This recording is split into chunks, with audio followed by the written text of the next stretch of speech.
Good afternoon, everybody, and welcome to a gathering place hosted by the Gullah Geechee Chamber of Commerce and Gullah Geechee Leadership Institute. My name is Marilyn Hemingway, your host, and we are hanging out today courtesy of Highfalutin Coffee Roasters at 27 Magnolia Road in the West Ashley community of Charleston, South Carolina. So if y'all want to come on and join us and have a good time and just chit chat with us about politics, now is the time to do that. We are here on Facebook Live. Y'all know what it means. Drop your comments in the comment section. Drop your questions. Let's get this show rolling. We'll introduce our co-host, my co-host. They're not special guests, they co-hosts in a moment right after this opening. Hello, I'm Marilyn Hemingway, and welcome to A Gathering Place. I said, I'm stepping back because we have young voices who want to be heard and they're moving on something. Branding is really important to you and your business. Even a basic type of technology, you'll learn it all. And people are Good question.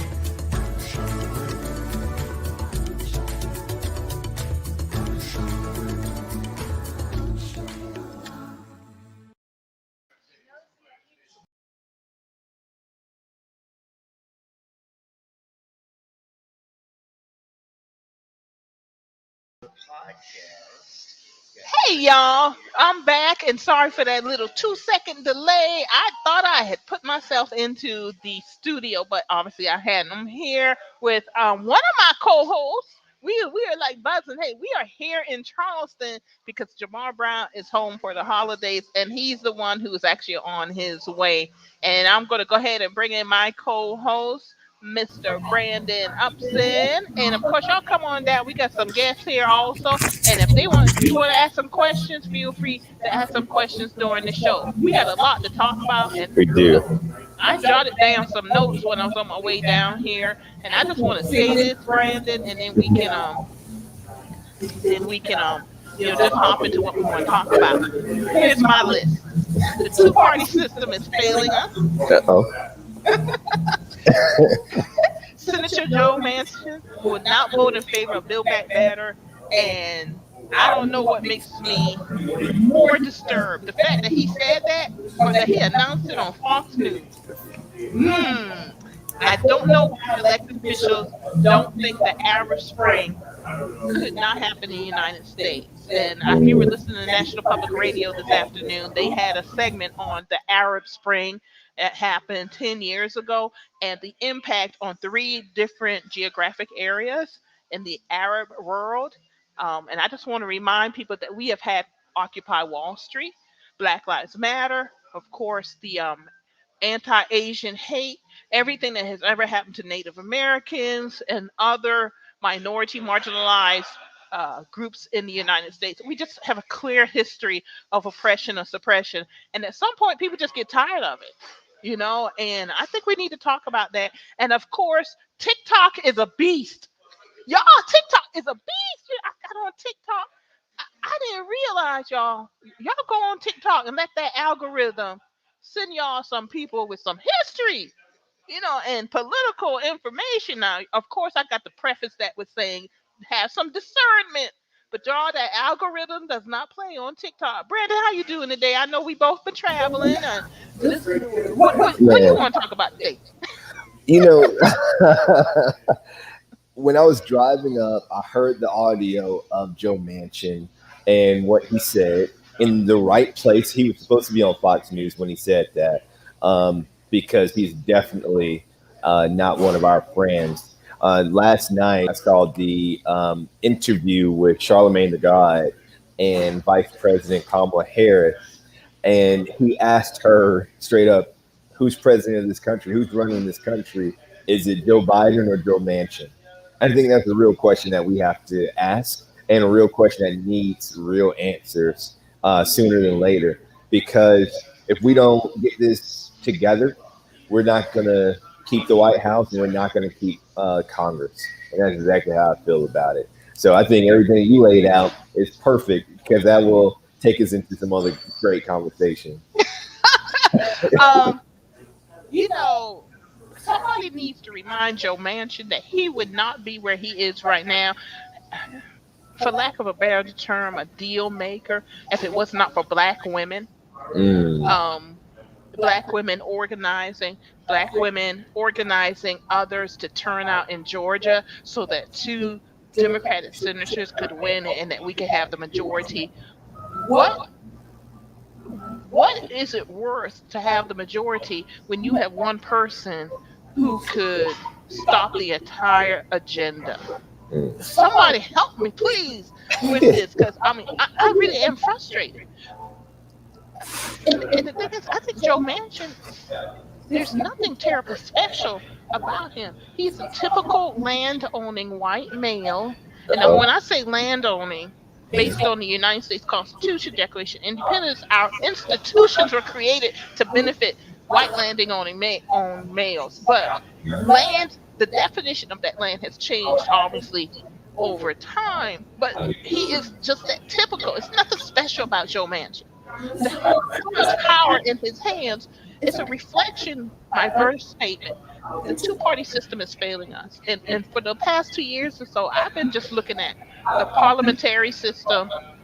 We need to maybe look at creating a system that empowers smaller parties to Mm. get elected in enough seats that you have to cut a deal with the smaller parties. Yeah. Oh, I'm right there with you. You know what I appreciate about Parliament in Europe, that system, is that it requires you to form coalitions. Right now, the way that we're operating, especially in the national level, this two-party system and this downhill death spiral that we see the Republicans going down, they're uh, in a race to crazy. They're like, you think you're crazy? I might show you what crazy really is, right? And that is helping them win elections. And because they are energizing that base, and we have this two-party system that if you step outside of that, the odds are against you for winning higher office. It forces them to toe that party line, and that is what's most destructive. When you have to go against what you believe is right or moral so that you can do what's politically advantageous. And when you see these guys, I'll use Tom Rice, for instance, down there in the 7th Congressional District in South Carolina. Tom Rice voted 97% of the time with Trump, Donald Trump, and the Republican Party. He had two votes that broke rank. One was to impeach Donald Trump after the January 6th insurrection. And then the other one was with Pete. It just jumped out of my head. Impeachment. It was first one's The first impeachment. impeachment. It The was second something one else. was with, I think, Build Back Better or something like that. Infrastructure. It might have been the infrastructure. But anyway, he broke ranks twice. And now he has 12 primary challengers. 12. He's number one on Donald Trump's hit list in the primaries. Donald Trump literally sent out a tweet and said, anybody run against this guy and I will support you. Literally. That's a gross example of the harm this two-party system has the potential of doing in our country, especially when you mix that with the far extremes of these both ends, right? Because we can talk about the extremism on the liberal side as well is not as grossly incompetent and dangerous as what we're seeing on the right. But we got to do something different. If we don't, I don't know where we're going to be in 25 years. What concerns me is, at least to me, Brandon, it is very clear that one, Joe Manchin is showing us we are in a democratic republic. We are Mhm. people. We're not in a democracy. That's how we're set up. We elect representatives, whether we call them senator or representative, to go speak on behalf of the people. He is not speaking on behalf of the people. He's speaking on behalf of his special interests. The people put money in his pockets. All right. But the problem with that beyond the obvious problem with it is that we have a party. Palm Rice, 12 people running against him. What are these people running on other than they pissed off that he voted twice against something that Trump wanted? We have a party that actually doesn't exist as a party. They came out of their national convention without a platform. They're literally running on hate and negative and whatever you want, we don't want. Because it benefits people that we don't like, we don't support, whatever. And we are having serious conversations in the media that we may lose Congress to these people. We may lose the presidency to these people. Then you have a party that, you know this, I know this. The young lady sitting in our viewing audience with us today, she knows it. She's here supporting. Shout out to Erica Sampson. We're going to hear from her in a minute. If you want to ask some questions, we got you here. We got you covered. Our elected officials, Joe Manchin, whomever, at the top of these parties, don't get it. They really don't get it. Our democracy is in trouble. It's in trouble. And I'll give you an example from the Democratic Party. If they were serious about this, is y'all, I'm stuttering because I want to curse. Y'all, Brandon didn't know I slip some stuff out every once in a while. I'm trying not to. They know, for example, February 1st, the student loans forgiveness will end. You're literally, and the reason I bring this out, let me tell you why I'm bringing it out. Statistics in this last week, they've proven that this great resignation that's going on, we've been blaming millennials. No, I haven't. I'm going to just claim that I have not. We've been blaming the Gen Z and millennials are quit. They don't want to work. What statistics are showing, it's my generation. 50 and over, like, man, we out, we done, we've been working, giving y'all 30, 40 years, we are out. That's where that's coming from. And they have to replace that labor. They got to keep that labor force working. And one of the best ways to keep the labor force working is keep young people under obligation for those student loan debt, and they're going to have to work. And you're going to have to work someplace where it's going to kill you because stress, you don't want to be there. That's both parties. That's on both parties, y'all. And the Democratic Party in a position where they don't have to do that, but they're doing it because they're listening more to the big money folks, the market forces, rather than the young people who got out in 2020 and voted for us. You think people will come out and vote for us in 2022 when we say screw them? Because that's basically what they're saying. I just wanted to throw that out there. Any thoughts? Hey, Abe Jenkins is in the building. I'm like waving, y'all. This is so, I know it's so strange. But we got people here. First time doing this together. And this is the first time with us having other people live with us. So this is like a double first for us. And it's pretty awesome. You know, I saw this video, Marilyn, on TikTok. Let's just go ahead and drop it again, of this young lady. I don't even know her name, but I love all the stuff she puts out. She's always sipping on something, and it looked like a smoothie this time. But she was asking, you know, what in the world is going on? She was asking, you know, what have you done? And she was asking this directly to President Joe Biden and Vice President Kamala Harris. And she was saying, you know, Joe Biden, and she called him Daddy Biden, said, or Big Daddy Biden said that he was going to forgive our student loans. But Sally Mae just called me and asked if I was ready to start paying my loans back. And she mentioned, you know, why should I be held responsible for something that I did when I was 18?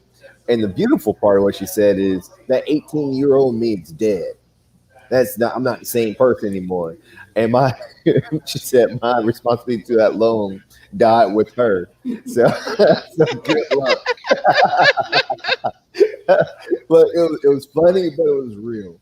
Because if we're talking about a pathway to the White House, a pathway to a majority in Congress, a majority in the Senate to winning the gubernatorial races in Georgia, Florida, and Texas, it goes through the heart of our millennial community and our newly fledged 18-year-old Gen Zers, right?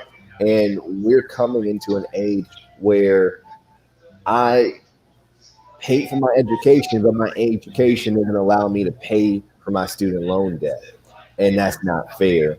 Why in the world is the cost of college rising faster than anything else that's currently in my life? When you say this is necessary to obtain the quality of life that we call the American dream, right? That's a cost that puts you under a mountain's worth of debt. So if we don't start focusing on the issues now, that these key voters, the largest block of voters in our electorate right now, millennials, we're going to lose them, and we're going to just lose overall. We're not only going to lose Congress, I believe we're going to lose our democracy. Because older men send young people out to war to die. And if we don't think we're going, I believe we're heading to a civil war. And I'll just use the Kyle Rittenhouse. I think we talked about him the last time we were together. That was just sending a message to young white males, incels, disenfranchised, whatever you want to call them, to arm yourself, go shoot white people who are not with us, and go shoot black people and brown people, Native Americans, and so on. And you will face no consequences for your actions. If that is not the old rich white men sending young men off to war to die because they're greedy and they want to retain power, you can see it in the Civil War. And Abe, I'm trying to get my phone straight because I want to hear from y'all. I want to hear from y'all. We saw this in the Civil War. History shows us this, and I just don't. I know why the rich white men are doing it, because they want to continue to be rich white men. I mean, they run everything. I just don't see why other people are just not up in arms about this. I mean, we want to hear your thoughts, y'all. Please go ahead and drop it in the comments. We did have one comment. We do have our studio audience here, all two of them. And just a couple of comments. That's how empires fall. They begin to alienate the young. Empires, if you look at history, every 400 to 500 years, empires fall. And that's what we're seeing. I have to remind people, I'm from Georgetown County, South Carolina. Let me tell you about an empire falling. 1526, the first enslaved Africans stepped foot in Georgetown County, South Carolina. We talk about 1619, y'all. We really need to be talking about 1526. So let me tell you that again. The first enslaved African stepped foot in Georgetown County, South Carolina, the United States of America. In 4 years, that will be 500 years. Wow. In 4 years, that will be 500 years. And we locally, we see things happening that I think reflect what's going on in the state, reflects what's going on nationwide. And we got to get serious about this, folks. Given it National Public Radio again, they were talking to a young, I don't know if she was a psychologist, but she was talking about the impact of the pandemic on our mental health. And she point blank said this afternoon, as individuals, we are going to have to make some serious decisions about the future of our country, but also about our economic future. What are jobs going to look like? What are careers going to look like? It is coming to that point, folks, that we're going to have to start making those decisions. And just like Joe mentioned, what he did today on Fox News, but he's telling y'all. He's telling y'all that was not by accident. He just did not wander on the Fox News today, y'all. That's right. That's the message he's sending. And the reaction of the Democratic leadership, how they're going to react to this, it's very telling. Because then you would know who did they answer to, who did they truly really answer to. And I don't know what our answer will be. Brandon, what should our answer be? What do you think? Here's the thing. Joe Manchin is working for the lobbyists and the donors who pump his campaign full of money. And those are the same lobbyists who are in bed with the Republican Party. So Joe is, caucusing with the Democrats until it wasn't advantageous for him anymore. And because we have a Democratic president, it's still advantageous for him to continue to run around with the Democratic moniker, that D in front of his name. But I'm getting some feedback. But that's the extent of it. What we need with our Democratic leadership are for them to do what Representative Cobb Hunter says, and that's get uh, at least a thumb in their back so that they'll have a spine to stand up to this guy and hold him accountable to his actions. He's been killing our advancement and our progress from day one of the Biden administration, and now he's holding the administration's policy goals hostage. We have to take action. This is where the test of leadership comes in, right? You don't show your leadership when everything is easy. You show your leadership and the true signs of the leadership when things are hard and you have to overcome challenges. And Manchin and Cinema, Kristen Cinema, those are two challenges that our Democratic leadership must figure out. Because if they're waiting until 2023 to move forward with this, I guarantee you it might be too late. And I'll go back to something that you were saying, Marilyn, about the white men. We already know that our census projections are saying that instead of in 50 years, now we're talking about in 30 years, America being a majority black and brown country. Well, now we see local governments and institutions expanding the white race classification, right? So here in America, we're one of the few countries that just, if you have fair skin, you're white, right? No matter you're Irish, Swedish, Canadian, whatever, you're just white. And if you're other than that, you're black or minority, right? And that's how they've been able to keep that majority title. Well, now we have these organizations saying, well, if you're Asian, now you're white. Yeah, they did that in was it Washington State or Oregon? They Yeah. actually, the school board passed the ordinance saying they're going to recognize Asian Americans as white now. I mean, it's blatant. It's Yeah. blatant. Yeah. It's blatant. And But go ahead. it's a numbers game. It's a numbers game, and just like what we're seeing, our House, United States House, Democrats only have a 3 vote majority, and then we have 50-50 in the Senate. It's all about the numbers, and if you just have 50% plus 1 vote, you can win an election, and elections have consequences. And what we need the Biden administration to do is get serious about showing their leadership in these hard times, pushing forward and doing what needs to be done to get these votes in line so that we can get our country back on track. I'm so glad that you're talking along this lines, and it is pure numbers. And Abe, was that you posting just now about the uniting? Yeah. Okay. Sometimes it doesn't come in with the name, so I'm glad, Abe. So Abe, I'm gonna hand you my phone so you can talk if you want to say something. But that was Abe Jenkins who's with us today, y'all. And I am going to put you in the studio. Let me turn this up. Just talking to my phone there. And there's something, y'all. We got some studios here. Look at it. Look at technology. Technology. All right, Abe. Hey, Abe. There's Abe. How you doing? Yeah, just go ahead and talk. We got you on.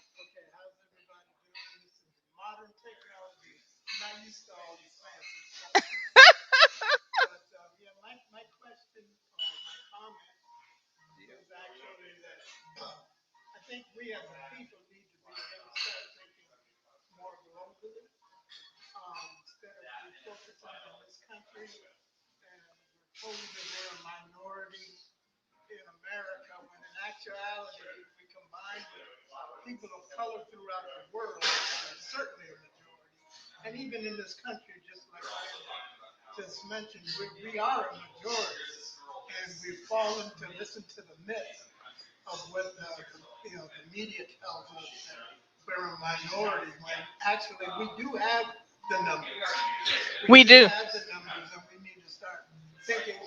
In my mind, we need to start thinking outside of America and begin linking with other folks throughout the world, other African countries, France. All these countries are very open to us. This is the place where the problems exist in this country. Because those white men you were talking about, Marilyn, those old white men want to maintain their legacy and their power, and they're passing it down.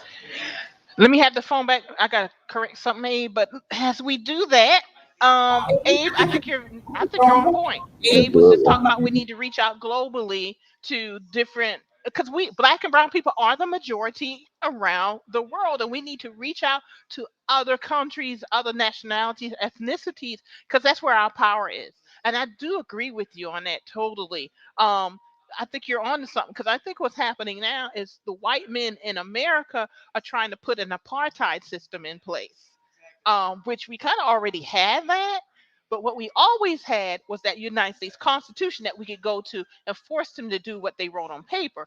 They're actively ignoring it now. They're actively destroying that U.S. Constitution. So I'm with you, Abe, on that totally. I'm going to get this fixed. I know what happened, Abe.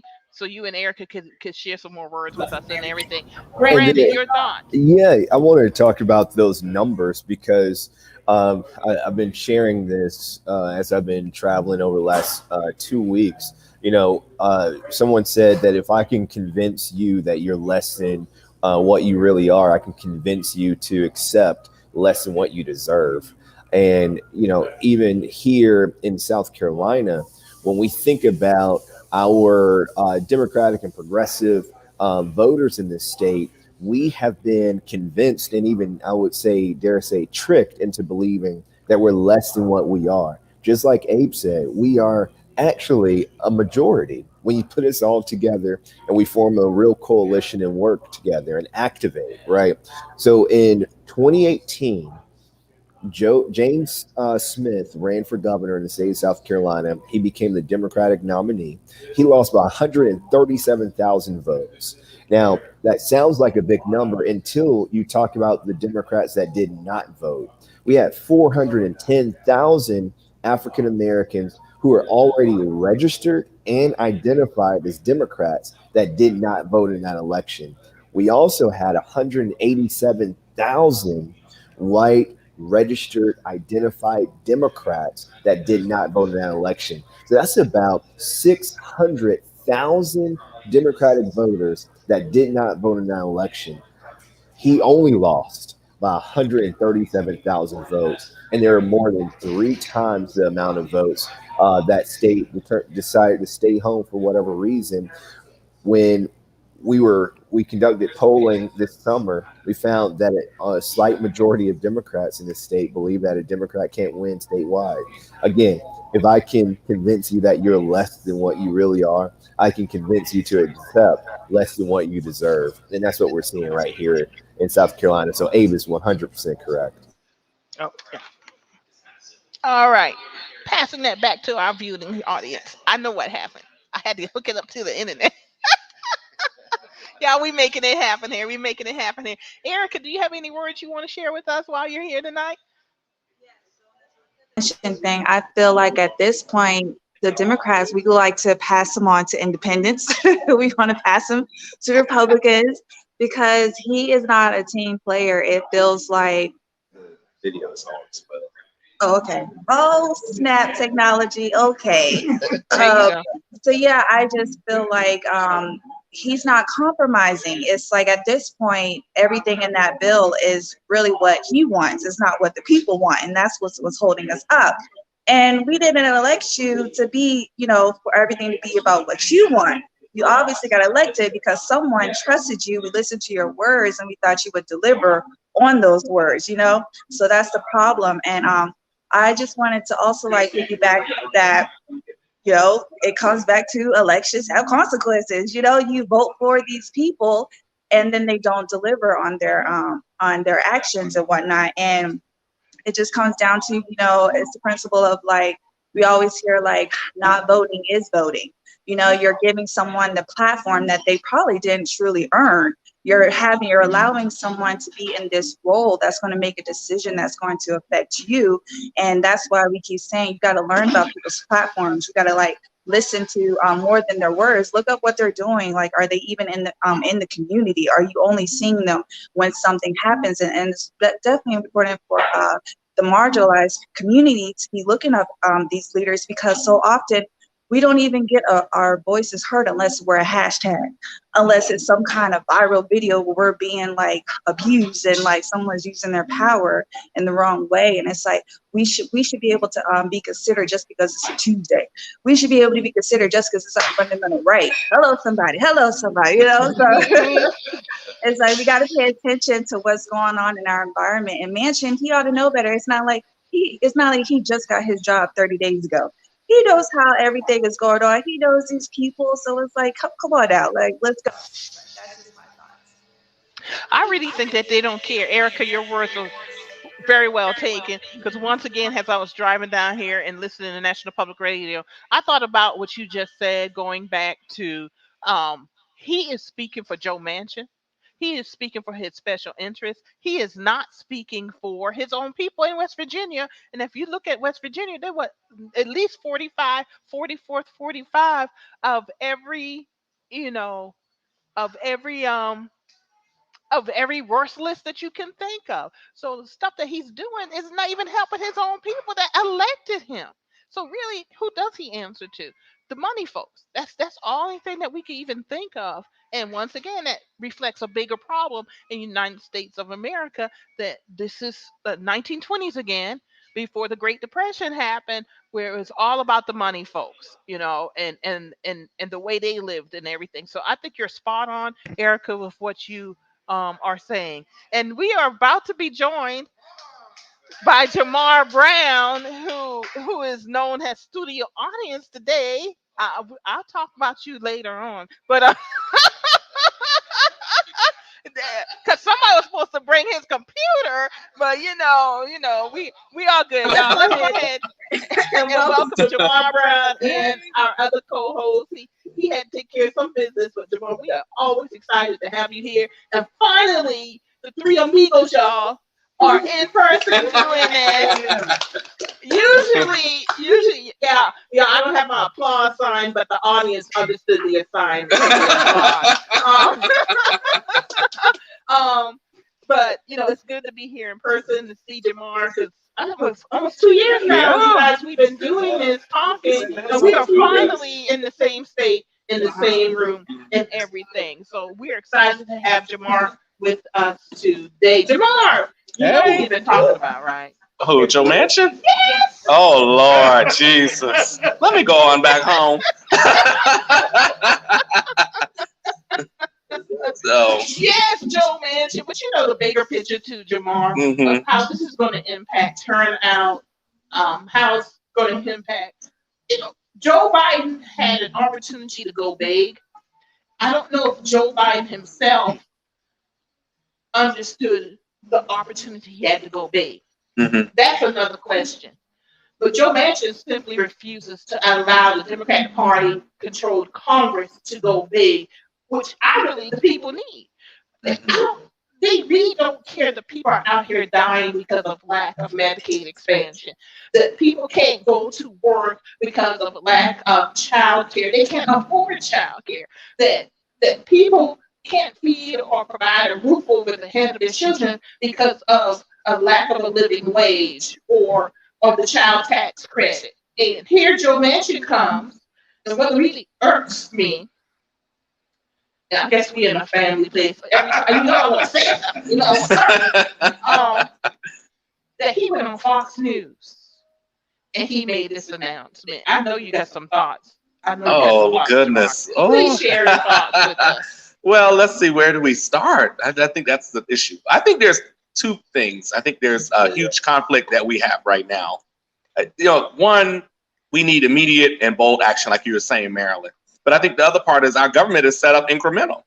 And our government is also set up to have incremental progress, unfortunately, to the peril of many, especially when it comes to things such as infrastructure, when it comes to voting rights, what we see comes to when things come into, all these different issues. And so I think that, at the end of the day, we have to understand that the American people went in the middle of a pandemic and gave the Democratic Party a mandate, and they're expecting results on that mandate. And so ultimately, at the end of the day, it is Joe Biden's responsibility as the leader of the Democratic Party to pull out all factions. If we, on one end, we want to be the big tent party, then he has to understand how to pull us together.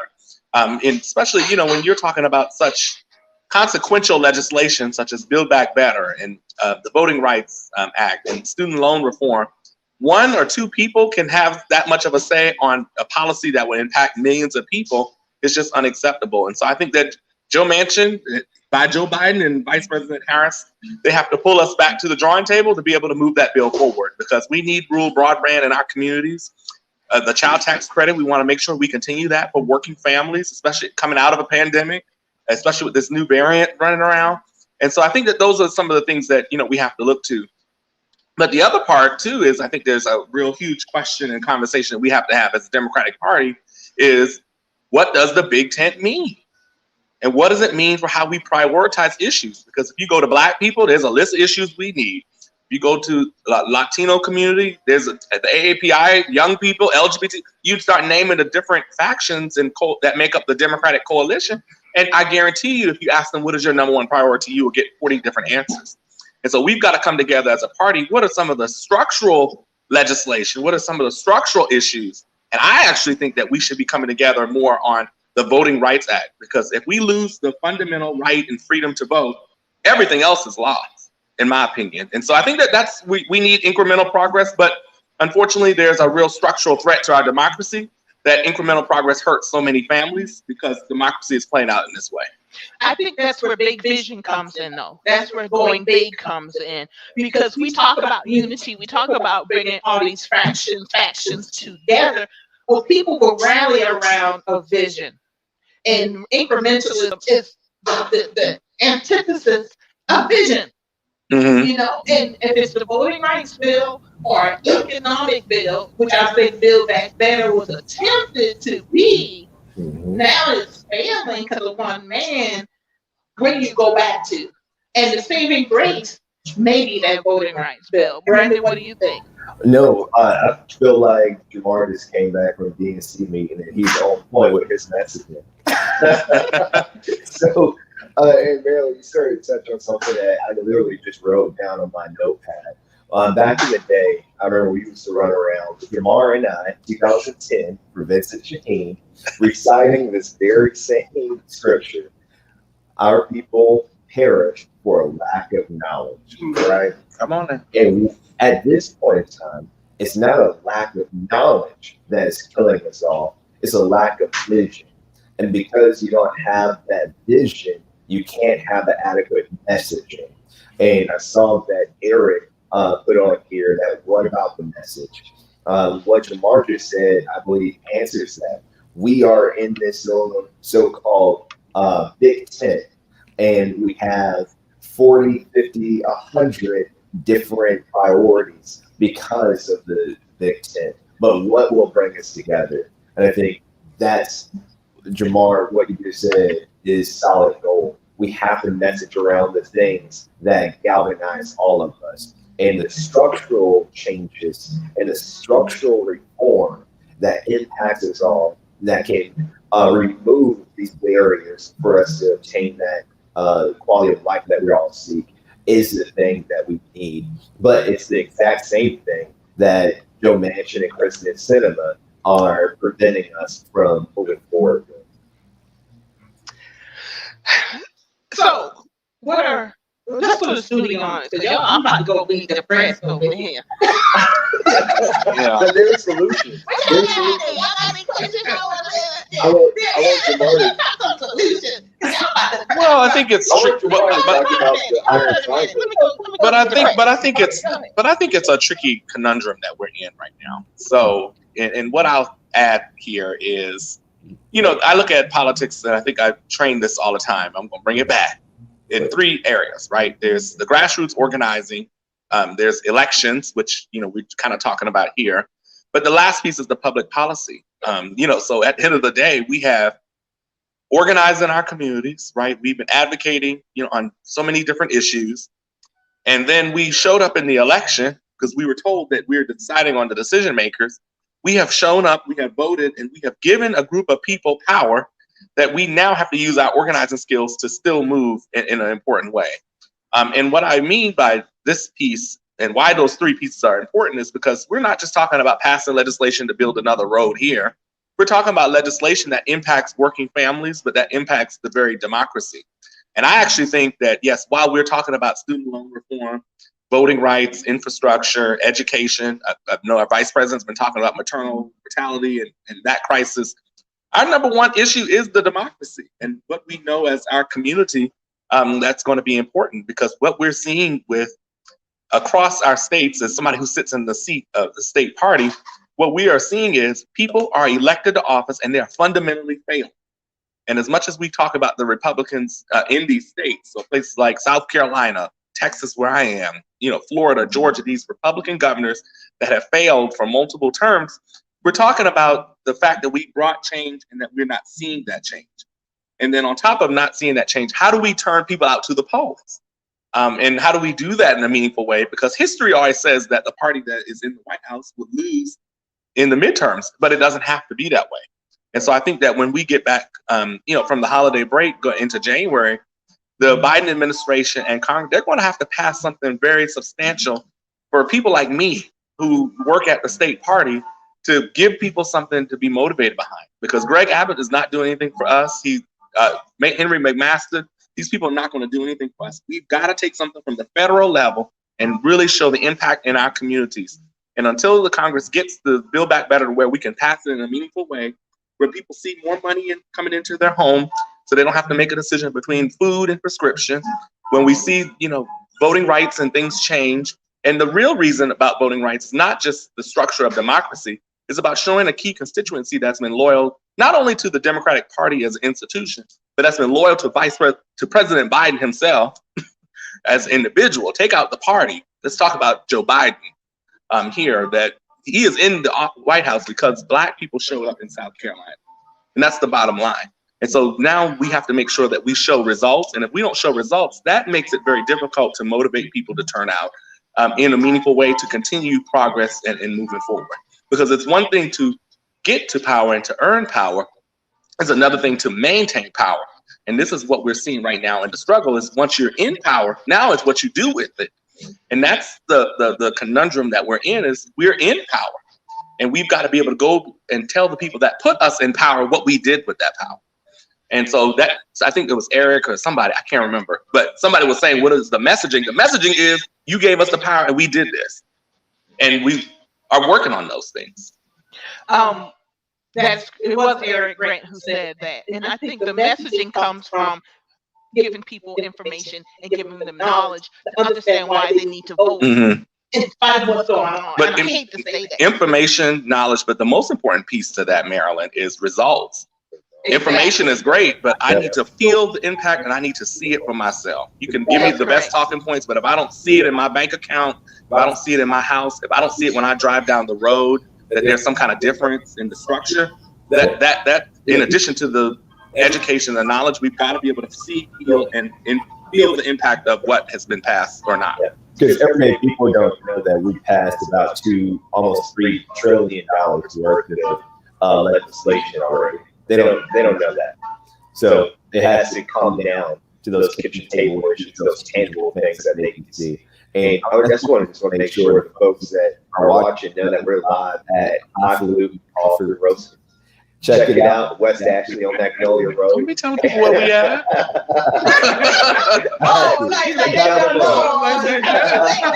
It's kind of too late. Y'all, I'm gonna say these Republicans crazy. These Republicans crazy. These Republicans crazy.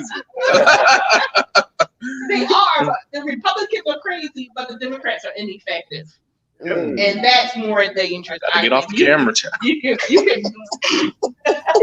What's that thing that go round on TikTok? Y'all will see that bang, bang, bang. And Marilyn will be like, whoa, Lord. mercy. And, empires have failed because of incompetence and ineffectiveness. Fix it, Jesus. And Marvin Neal wrote a whole book in comments. So I'm not going to post it because it covers up the whole screen. But you can see it happening locally. That's why Democrats were wiped out in Georgetown. That's why in the city of Columbia, part of the reason is that messaging, getting to the people, that chicken in the pot that Franklin Delano Roosevelt told us about. And that's how we were able to get the New Deal passed. That people immediately felt the impact of the government putting money in their pockets, putting people to work so they can feed their families and put a roof over their head. And in Georgetown, you're talking about how much was passed in the infrastructure bill? $3 trillion. They put $2 million worth of water and sewer work in the west end of Georgetown, which is majority Black. All right, you need more than the west end to win, but that's key to get that west end out. Well, if you put water and sewer, what do you immediately do? You cover it up. It is the job of an effective mayor is to constantly remind the people what I did for you. When you turn your water on, it is no longer brown, it is running clear. That failed to happen. And then some other stuff happened where people really got angry. Yeah. So he didn't lose because the Republicans spent $90,000. He lost because Black folks didn't come out to vote because they felt that you didn't do anything for us, so we put you in power. And they told him that. They told them that. All you have to do is take what happened in Georgetown, South Carolina, and now put it on a national level. Things have happened, but we're not going out there telling people what has happened and showing you that it impacts your bottom line, your pocketbook, your pot in the kitchen, the chicken in the pot. And until we do that, we are going to fail in 2022 and 2024. Y'all, we got about 5 minutes, so we'll wrap it up. And our studio audience, thank you. You are watching A Gathering Place, and today we are at Highfalutin Coffee Roasters. Thank you, Highfalutin Coffee Roasters. We appreciate it. And so, Jamarr, I'm going to have you give you a few words and then we'll wrap it up. Well, I know this is unique how we did this. We got to figure out how to. We're doing this on the fly. I know. Look, listen. That's what we need Congress and the White House to do. Do stuff on the fly, and get our stuff done.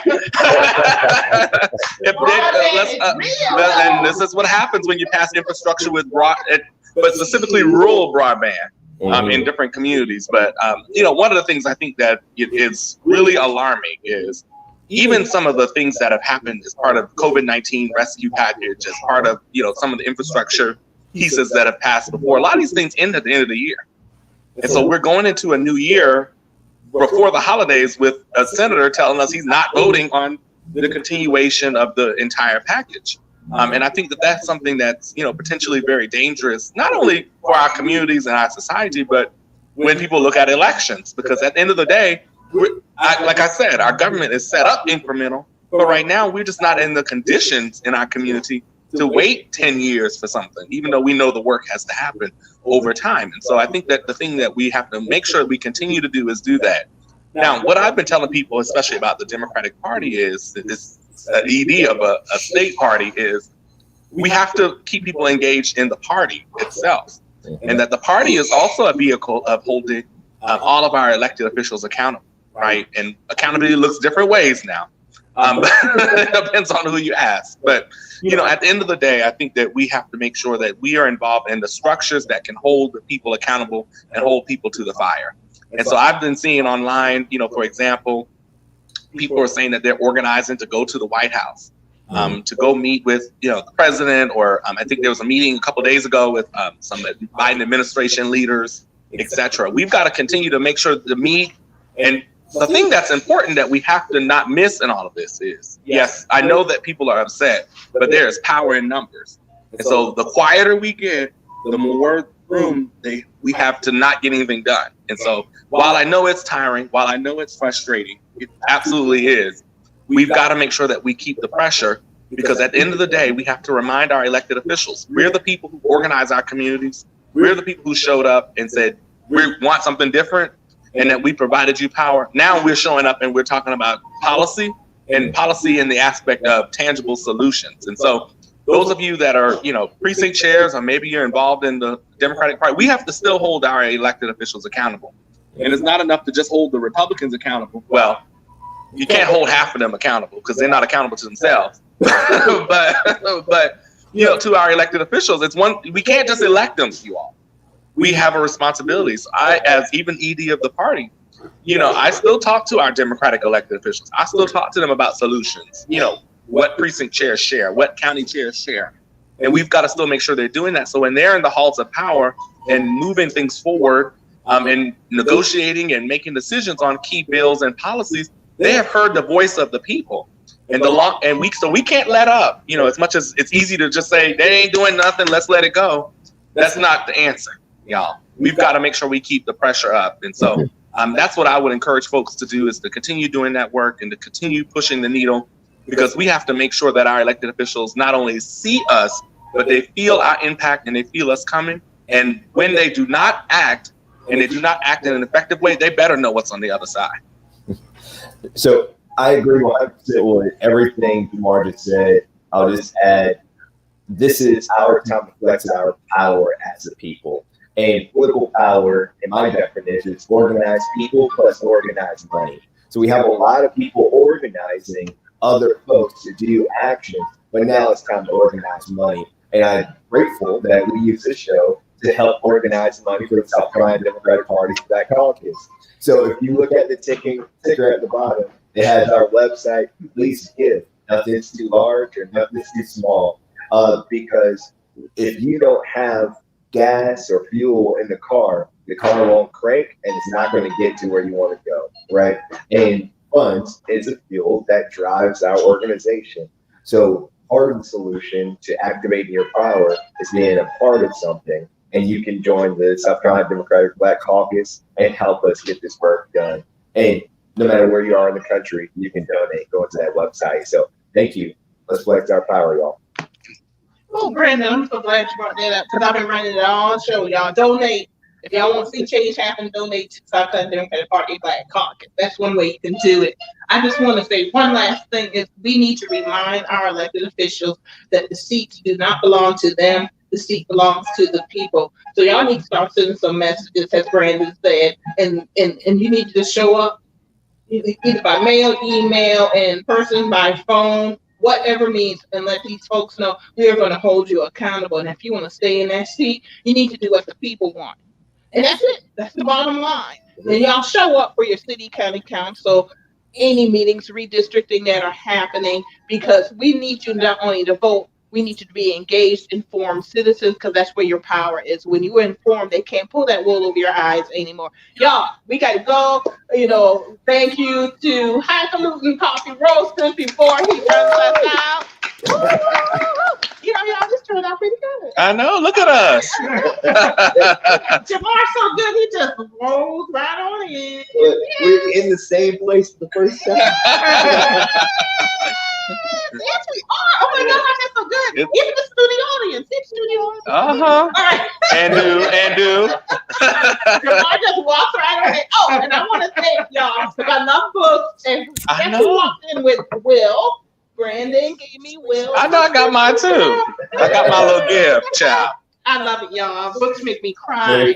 All right. I love books. So tell Will I said thank you. Y'all want to get on my good side, y'all give Marilyn a good book. All right. All right. I might even, that's a good date, Anyway, y'all. All right. Fix it, Lord. Once again, y'all, we're going to wrap it up here because we got to get on out. Thank you for our first live action show with all of us together. We got to do this again next time. Yeah, no, I know. And we're going to get together and enjoy ourselves and talk to politics. We'll see you next time, y'all, in the new year, 2022. Happy holidays. Get some rest every month. Yeah. Happy holidays, everybody. We love having you with us. Enjoy yourself, and we'll see you later. Good night, Jamarr. Good night, bye. All right, y'all. What a good show. I just want to remind you the next show is this Wednesday. The next show is Wednesday. Y'all, this is what happens when you're together. I'm trying to still close the show, y'all. So on Wednesday, we're going to do public health awareness. So y'all come on out, public health awareness on Wednesday, and, find out about Healthy Families program and also community outreach, open enrollment and everything. So we'll see you on Wednesday on A Gathering Place every Sunday and Wednesday at 4 p.m. I don't know if y'all can hear me or not. That's cool. All right. Y'all, thank you for joining us. It's been wonderful. We'll see you next time. Good night.